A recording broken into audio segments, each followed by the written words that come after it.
Hello guys, good morning. ഇന്നൊരു trending chicken fry ഉണ്ടാക്കാൻ പോയത്, but we ended up doing something else. Let's go to the recipe. നമ്മുടെ chicken വറ എന്ന് പറഞ്ഞ് കട്ട് ചെയ്തുകൊണ്ടിരിക്കുകയോ, സോ അതുകൊണ്ട് നല്ല മസാല ഒക്കെ പിടിക്കാൻ വേണ്ടി. അത് കഴിഞ്ഞിട്ട് നമ്മുടെ മെയിൻ ഇമ്പോർട്ടൻറ്റ് ഭാഗത്തിലോട്ട് പോവുക, മസാലാസ് എല്ലാം ആഡ് ചെയ്യാൻ വേണ്ടി. നമ്മുടെ മൊത്തം മസാല നമ്മൾ കമത്തി, അത് കഴിഞ്ഞിട്ട് ജിഞ്ചർ ഗാർലിക് പേസ്റ്റ് ആഡ് ചെയ്തു.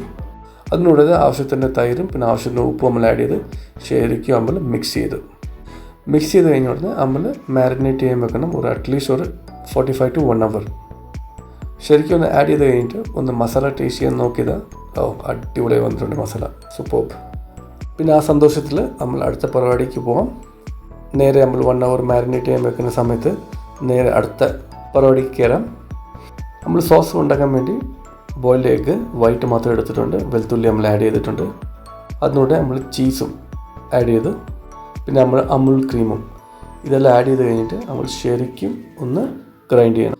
ഇവിടെ നമ്മൾ പാലിൽ പോയ എന്തോ ഒരു മിസ്റ്റേക്ക് ഉണ്ടായിരുന്നു, പക്ഷേ we ended up making a very good chicken fry.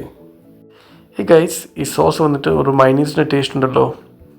പിന്നെ മനസ്സിലായ മൈനീസ് ഇങ്ങനെ ഉണ്ടാക്കുന്നത്, പക്ഷേ അഡീഷണൽ കുറച്ചുകൂടെ ഐറ്റംസ് ഇട്ടിട്ടുണ്ട്. ഇപ്പോൾ നമുക്ക് സോസും റെഡിയായി. പിന്നെ നമ്മുടെ 1 hour കഴിഞ്ഞു ചിക്കൻ മാരിനേറ്റ് ചെയ്തിട്ട് ഇപ്പോൾ നമ്മൾ ഫ്രൈ ചെയ്യാൻ പോവാം. പാനിൽ വന്നിട്ട് സൺഫ്ലവർ ഓയിൽ നമ്മൾ ആഡ് ചെയ്തു. പിന്നെ ഒരു 5-10 minutes എണ്ണ തെളിക്കാൻ വേണ്ടി നമ്മൾ നോക്കണം. നമ്മൾ ലോ ഫ്ലെയിമിൽ ഇത് ഫ്രൈ ഉണ്ടാക്കുന്നത്. നമ്മൾ മാരിനേറ്റ് ചെയ്ത അടിപൊളി ചിക്കൻ നമ്മൾ പാനിലിട്ടു. മസാല ഒക്കെ അടിപൊളിയായതുകൊണ്ട് നല്ല സ്മെല്ലാണ് പാനിലിടുമ്പോൾ, സൂപ്പർബ്. പിന്നെ നമ്മൾ ലോ ഫ്ലെയിമിൽ നമ്മൾ അറ്റ്ലീസ്റ്റ് 10 to 15 minutes നമ്മൾ ശരിക്കും അതൊന്ന് ഫ്രൈ ചെയ്യണം.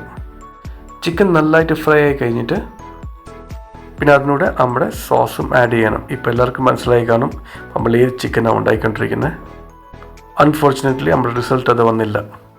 അപ്പോൾ കുഴപ്പമില്ല, സോസൊക്കെ ഇട്ട് കഴിഞ്ഞിട്ട് ഒരു 5 minutes ലോ ഫ്ലെയിമിൽ നമ്മൾ തിരിച്ചു ഒന്ന് ഫ്രൈ ചെയ്യണം. പിന്നെ 5 minutes കഴിഞ്ഞ ഉടനെ അടിപൊളി ഒരു ചിക്കൻ ഫ്രൈ കിട്ടും. നല്ലതായിട്ട് ഫ്രൈ ആയി, മസാല ഒക്കെ നല്ലതായിട്ട് പിടിച്ചു, പിന്നെ സോസും നല്ലതായിട്ട് പിടിച്ചിട്ടുണ്ടായിരുന്നു. ടോട്ടലി ഡിഫറെൻറ്റ് വെറൈറ്റി ആയിരുന്നു. എനിക്ക് പേഴ്സണലി ഒത്തിരി ഇഷ്ടപ്പെട്ടു. ഞാൻ അടുത്ത വീഡിയോ കാണാം. Thank you.